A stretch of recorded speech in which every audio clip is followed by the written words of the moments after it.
오케이, 같이 하겠습니다. 갑시다. 우리는 일반적으로 마음속 상태를 겉으로 분명하게 드러내거나 나타낼 때 표현이라는 말을 쓴대요. 근데 표현이라는 말이 단지 자신의 심리적 상태를 드러낼 때만 쓰이는 건 아니랍니다. 때로는 자연을 대하는 우리의 태도나 반응에도 표현이란 말을 쓰는데요. 예를 들어주는데 축 늘어진 나뭇가지를 보고 애처롭다 라고 말하는 경우가 있대. 이는 나뭇가지가 감정을 지닌 건 아니지만 우리가 그걸 보면서 내면의 정서를 투영하고 외부로 드러내는 행위를 통해서 표현이란 말을 쓰는 거래. 하지만 표현이라는 말이 가장 널리 쓰이는 분야는 예술이고, 이 예술과 표현의 관계에 대해서는 다양한 견해가 논의되어 있다. 자, 1문단의 중요한 내용 진짜 거의 하나도 없어 보이는데 필요한 것만 조금 찍겠습니다. 예술과 표현의 관계, 이 이야기 뒤에다 할 건데 혹시나 지문 같은 거 읽다가 요 표현 있죠. 다양한 견해. 이런 이야기가 등장하면은 뒤에 나오는 거 케이스별로 정의해야 된다는 거, 정보 배치해야 된다는 거 꼭 생각하셔야 됩니다. 그래서 꼭 생각해야 되는 거, 케이스 정리, 그리고 각 정보 배치. 이거 너무너무 중요하다는 거 꼭 알고 계셔야 돼요. 뒤에 있는 거 이제 견해 나오면 각각 내가 말했지? 처음 나오는 건 정도 난다고만 생각하고 뒤에 나오는 두 번째, 세 번째부터는 각각의 이항 대립을 염두에 두면서 읽어야 된다. 오케이, 갑시다. 첫째로 이렇게 나왔습니다. 첫째로 이렇게 되면 넘버 1 이렇게 하는 게 편하죠, 보기에. 표현을 예술가가 창작 과정 속에서 행하는 내적 활동으로 보는 견해가 있대. 그러면 케이스 정리해야 된다 그랬잖아. 그러면 1번 이렇게 쓰는 편이 좋아요. 1번 이렇게 쓰시고, 표현, 그것은 내적 활동이다. 간단하게만 이렇게 써보겠습니다. 내적 활동이야 이렇게 보는 케이스가 있대요. 이 입장은요, 표현은 예술가의 마음속에서 일어나는 정신적인 과정이고, 그게 뭔데? 즉 앞뒤 동격, 내적인 작용이야. 그래서 위에 나오는 이 내적 활동이라는 말은 같은 말, 정신적인 과정이야.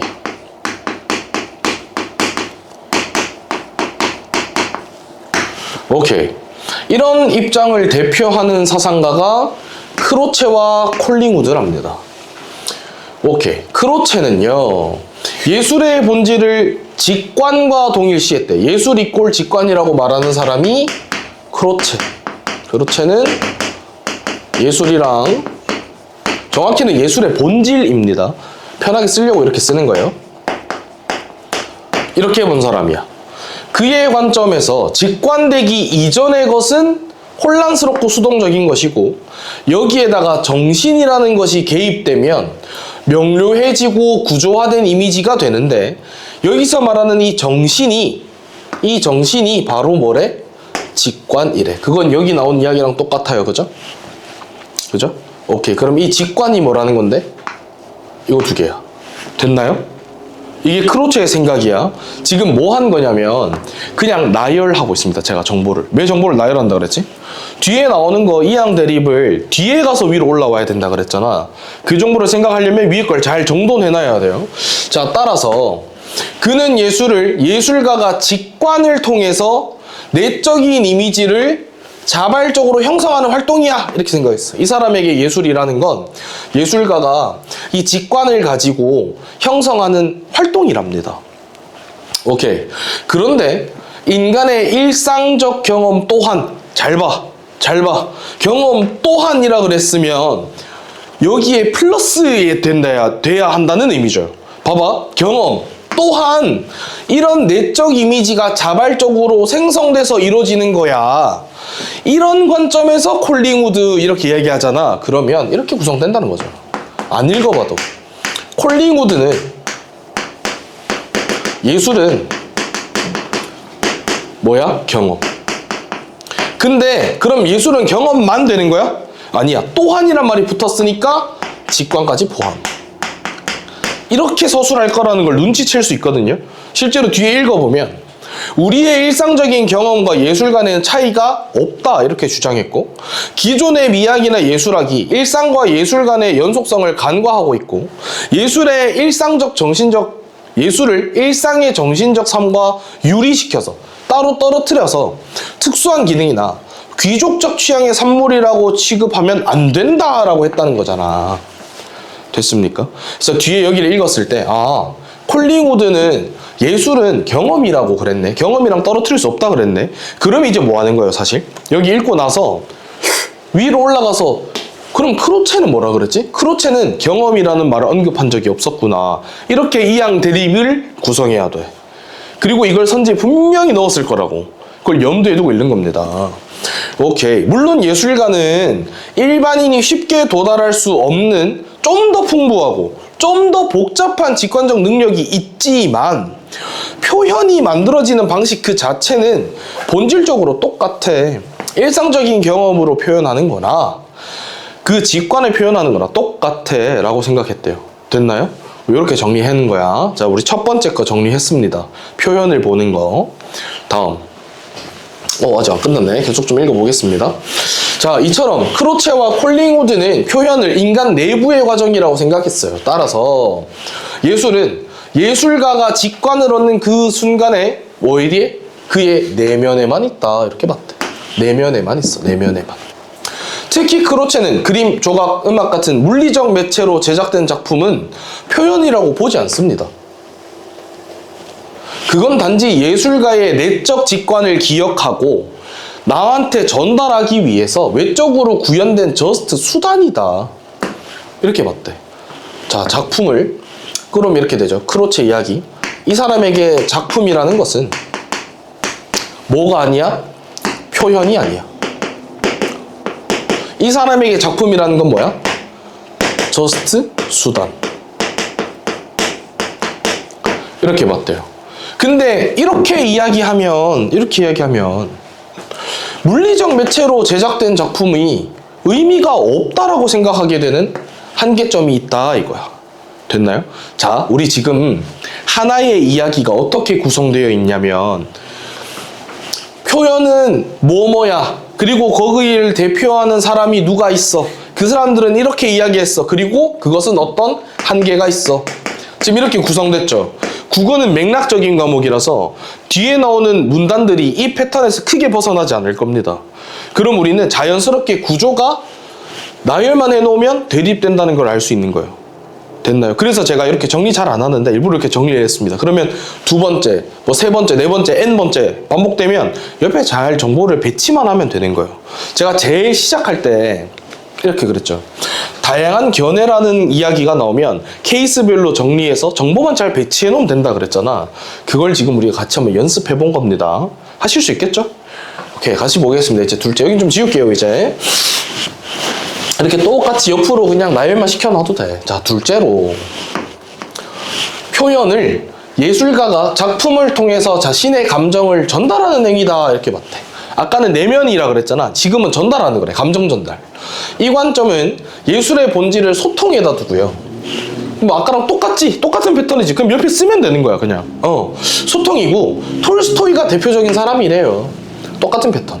톨스토이는 과거에 경험한 감정을 선, 색, 소리, 움직임, 언어 같은 매체를 통해서 전달해서 보는 사람들이 나랑 똑같은 감정을 느껴봐 라고 하는 것이 예술이다 라고 말했대. 톨스토이의 관점이 그렇대. 그래서 내가 뭐 한 2년 전에 특별한 슬픔이란 감정을 느꼈어. 이 슬픔을 전달하기 위해서 뭐 선, 색, 소리, 움직임, 언어 같은 걸 통해서 내가 전달해. 도연아, 너도 이거 읽어보고 나랑 똑같은 슬픔을 한번 느껴봐. 혹은 내가 굉장히 웅장한 어떤 기분을 느꼈어. 그래서 그 웅장함을 표현한 그림을 그린 다음에 이것이 예술이라면 너도 이걸 보고 웅장함을 느껴봐. 이렇게 했다는 거야. 오케이.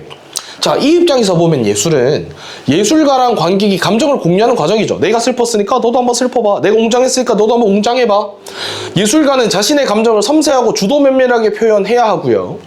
관객은 이것을 받아들여서 똑같은 감정을 느껴야 돼. 그치? 똑같은 감정. 근데 문제가 있죠. 두 가지나 의문이 있네. 첫 번째, 예술가가 느낀 그 감정이 실제로 일치했는지 아닌지 확인할 방법이 없죠. 슬픔에도 종류가 다르잖아. 옆집 또리가 죽었는 거랑 우리 집 쥐돌이가 죽었는 거랑 감정의 슬픔의 크기도 다르고 깊이도 다르죠. 근데 그거 어떻게 똑같이 연결시킬 건데? 그 다음에 어떻게 확인할 거야? 그런 문제점이 있고요. 두 번째, 관객은 예술가랑 똑같은 감정을 느끼지 않았더라도 그거 작품을 깊이 있게 감상했다고 할 수 있는 거잖아. 나랑 다르면 틀린 거야? 그러지 않을 수 있잖아. 누군가는 이 그림을 보고 깊은 슬픔이 느껴지는데요? 라고 한다면 누군가는 대단한 비장미가 느껴지는데요? 이럴 수도 있는 거잖아. 사람마다 감성이란 건 다른 건데 그걸 존중해주지 않죠. 틀린 게 돼버리잖아. 이처럼 예술의 본질을 동일한 감정의 전달로 한정하는 것은 역시나 이러이러한 문제점이 생긴다. 아까랑 글 패턴이 똑같죠? 그건 맥락적인 과목이라 그렇거든. 그러면 중요한 게 뭐야? 만약에 다음에 셋째로 이렇게 나와. 셋째로 이렇게 나왔을 때는 우리는 이제 뒤에 나오는 글의 패턴이 바뀌어도 어떻게 해야 됩니까? 똑같은 위치의 내용을 병치시켜가면서 읽는 연습을 하는 거죠. 이해되세요? 글의 패턴이 선생님 아까는 되게 길었는데 갑자기 한 3줄 4줄로 줄어들었는데요? 셋째는 너무 짧아졌는데요? 같은 자리에 같은 생각을 하나씩 넣어보는 겁니다. 우리가 그 연습을 하라고 이 지문을 두는 거죠. 이해되시겠어요? 하실 수 있으시겠죠? 옆에 똑같이 표 채워넣기 게임을 하자는 거야. 해볼게요. 자, 세 번째입니다. 표현을 예술작품 자체의 내재적 성질로 보겠다. 이래. 이거 제일 위에 있었던 내면이랑 헷갈리면 안 돼요. 내면은 예술가의 마음에 있었던 거고 내재는 그 안에 존재하는 걸 말하는데 어디에 있대? 예술작품 자체 안에 있는 거라고 말하는 거야. 예술가에게 있다가 1번이었고 지금 말하는 3번은 작품 그 자체 안에 어떤 내재적 성질이 있대. 가지고 있는. 이 입장은 예술작품이 구조적으로 예술 자체, 그 작품 자체가 표현성이라는 게 있고요. 관객은 그걸 알아챌 뿐이다 라고 말하는 거야. 뭔 말인데? 음악이 슬프게 들리는 건 내가 슬픈 게 아니고 그 음악 자체가 슬픔을 갖고 있기 때문이다 이렇게 보는 것이. 이해되세요? 약간 문학적인 느낌인데 이게 의인법을 쓰는 느낌인 거야. 모든 작품이 마치 살아있는 것처럼 그들이 감정이라는 어떤 내재적인 성질이 있다 이렇게 보겠다는 거거든. 계속 가볼게요. 그렇다면 어떻게 표현성을 성질로 가질 수 있느냐? 걔네가 살아있는 게 아닌데 어떻게 갖느냐? 이거의 사람은 랭어 이렇게 나오죠. 그러면 아까랑 똑같이 병치시키면 돼요. 잘 정돈해서 나열하시면 돼요. 오케이, 랭어는요. 예술작품이 감정을 상징화할 수 있다 이렇게 말해. 어떻게 하는데?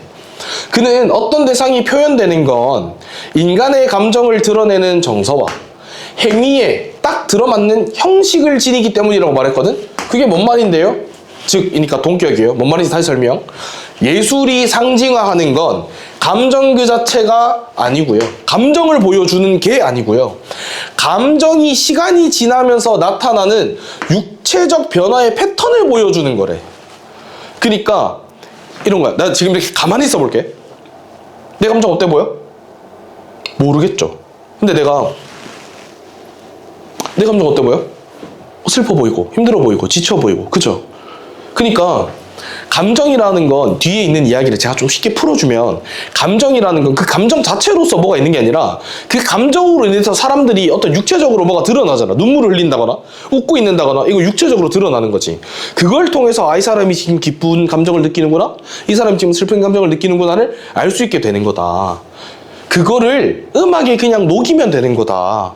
뭐 이런 거예요. 그래서 보면 예를 들어 주는데 기쁨은 두근두근거리고 에너지가 막 올라가는 것. 슬픔은 울컥 한 다음에 힘이 쭉 빠지면서 깔아앉는 것. 이게 육체로 드러나는 거래. 모든 사람들이. 기쁘면 두근두근하고 막 에너지가 넘치고 슬프면 확 했다가 이렇게 되는 거래. 음악은 그런 과정을 닮은 형식. 비슷하게 이제 하겠다는 거지. 음악을 예를 들어서 점점 소리가 커지고 두구두구두구두구 하는 소리를 넣었어. 그러면 마치 인간이 기쁠 때랑 비슷하게 해놨잖아. 닮았잖아. 아, 이 음악은 기쁜 거구나. 또 음악을 왁 했다가 소리를 점점 작아지게 만들어. 그러면 내가 슬플 때랑 비슷하네. 왁 했다가 쑥으로드는 것이. 아, 이 음악은 슬픈 음악이구나. 왜? 나의 그 감정을 느꼈을 때의 모습과 닮았으니까. 이렇게 느끼게 하겠다는 거야. 그래서 즐거운 음악은 즐거운 감정만 전달하는 게 아니고요.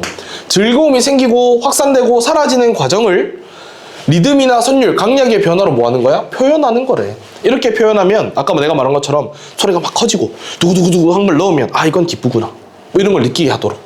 자, 그러나 똑같이 이제 뭐가 나와야 돼? 똑같은 패턴 안에서 뭐가 빠졌죠 아직? 한계가 빠졌잖아. 그럼 한계 나오겠지. 인간의 감정은 단순한 생리적 변화로 환원되기 어려운 복잡성이 있기 때문에 다 표현할 수 있다는 게 아니라는 한계가 생겨요. 실제로 여러분 기쁘면 무조건 심장이 두근두근 거립니까? 막 신나요? 아닐 수도 있죠. 아닐 수도 있잖아. 근데 그렇게 한정 지어버리는 건 한계가 될 수 있다. 오케이. 한편 피터 키비 등의 인물이 있는 유사성 이론, 이게 이제 네 번째 이렇게 되겠죠. 유사성 이론이라는 게 있습니다. 랭어랑은 다르대요. 그러면 이항 대립이겠네. 자, 이 사람들은요. 이것도 똑같이 체크해줄게. 이렇게. 그럼 똑같이 나열해 놓으시면 됩니다. 어려운 거 아니에요. 이들은 인간의 몸과 행동에서 표현적인 성질을 탐지하는 우리의 경향에 주목하겠대. 그게 뭔 말일까? 사람의 얼굴 표정, 목소리, 걸음걸이, 몸짓 이런 것들은 감정을 직접 드러내요. 제가 아까 보여드렸잖아요. 도연아, 내 오늘 무슨 좀 일이 있대. 어때 보였어요? 슬퍼 보였죠? 슬퍼 보였어. 드러났거든? 내 표정, 내 행동, 목소리에서 드러났어. 슬픈 표정, 축 처진 자세, 울먹이는 목소리를 들으면 우리가 아, 너도 방금 그랬잖아. 쌤 지금 슬프구나. 슬픈 이야기 할 거구나. 알 수 있어. 이것처럼 마음의 상태랑 행위에는 뭐가 있어? 연결이 있어. 마음이 슬펐더니 겉으로 뭐가 드러나? 슬픔이 드러났잖아. 오케이, 연관성이 있어. 그래서 슬픔이라는 감정은 슬픔을 드러내는 행위를 통해서 표현이 되는 거다 이래. 그냥 가만히 있으면 내가 슬픈지 몰랐잖아. 근데 내가 표현하니까 너네들이 아, 저런 행위를 하는 걸로 봐서 저 사람 좀 슬프구나 를 알게 됐다는 거지. 이 이론에 따르면 음악이 슬프게 들리는 이유는 음악이 가지고 있는 형식적인 특징이 슬픔을 경험하는 사람이 보이는 표현과 비슷하기 때문이야. 결국 유사하기 때문이다. 비슷해서 슬펐을 때 저 사람이 행동하는 것과 이 음악의 형식이 비슷해서 라고 하는 거래. 그러면 여기에서 랭어의 주장이랑 구분을 잘 해야 되겠죠. 분명히 뭐라 그랬어? 랭어와는 다른 노선이랬잖아. 근데 그냥 보면 비슷해 보이거든. 그치? 비슷해 보이거든. 그래서 여기 한번 보시면 세 번째로 이야기하고 있었던 이 랭어의 이야기를 잘 보면 랭어는 육체적 패턴이라 그랬고 그 패턴이 예술 작품에 뭐라 그랬어요? 내재적인 성질이다 라고 이야기한 것이고 내재적인 성질이라는 말이 빠진 게 이 네 번째 유사성 이론이라고 보면 되거든요. 내재적인 성질이라는 말이 전혀 없어. 그냥 형식이 비슷하다 이렇게 말했거든. 자, 마지막 역시나 똑같이 뭐가 나와야 되겠어요? 케이스로 정리해야 된다 그랬잖아. 내가 이 패턴 벗어나지 않는다 그랬지. 한 개 나와줘야 돼요. 자, 그러나 이 유사성 이론은요, 음악을 비롯한 예술 작품이 표현할 수 있는 이 감정이라는 것을 특징적인 육체적 표현성을 지닌 것들로만 제한해. 그러면 육체적 표현이 드러나지 않는 감정이면 어떡할 건데? 그런 감정이 있을 수도 있잖아요. 여러분 설레면 육체적으로 어떻게 표현합니까? 좀 애매하죠? 설레는 그냥 두근두근, 가슴이 두근두근. 근데 그렇지 않을 수도 있잖아요. 뭐 그런 혹은 드러나지 않는 그런 감정들이 있을 수 있는데 이것에 따라서 이 이론이 적용될 수 있는 범위가 굉장히 축소되는 마찬가지로 한계가 있다. 그래서 제가 제일 앞에 처음에 정리했던 거 있죠. 그 옆에 제가 이걸 내신처럼 공부하기 위해서였다면 혹은 내가 이걸 구조화하는 연습을 하고 싶었으면 옆에 똑같은 란에 똑같은 내용을 집어넣어 봤을 거예요. 그렇게 연습하면 제가 아까 제일 처음에 말씀을 드렸는 다양한 견해가 나오는 지문을 어떻게 파괴할 수 있는지를 알 수 있습니다. 자연스럽게 대립되는 내용들도 찾아가 볼 수 있고. 됐나요? 오케이. 다들 오늘 이번 한 주도 고생 많았습니다. 오늘 우리 수업은 여기까지 할 거고요. 다음 주에는 다음 주 뭐 해와야 되는지 제가 다 말씀을 드렸죠. 이렇게 두 개 할 때는 좀 빨리 마칠 수도 있는데 아시겠지만 인문예술 마지막에는 3개씩 해야 되잖아, 애들 알지? 그때는 이렇게 일찍 못 맞출 수 있거든요. 항상 염두에 두시고 우리 지난주처럼 12시를 넘는 경우도 있습니다.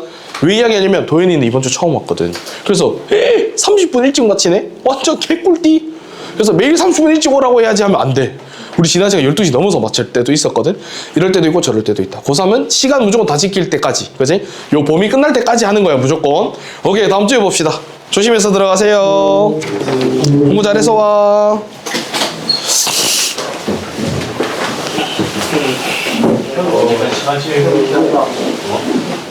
시간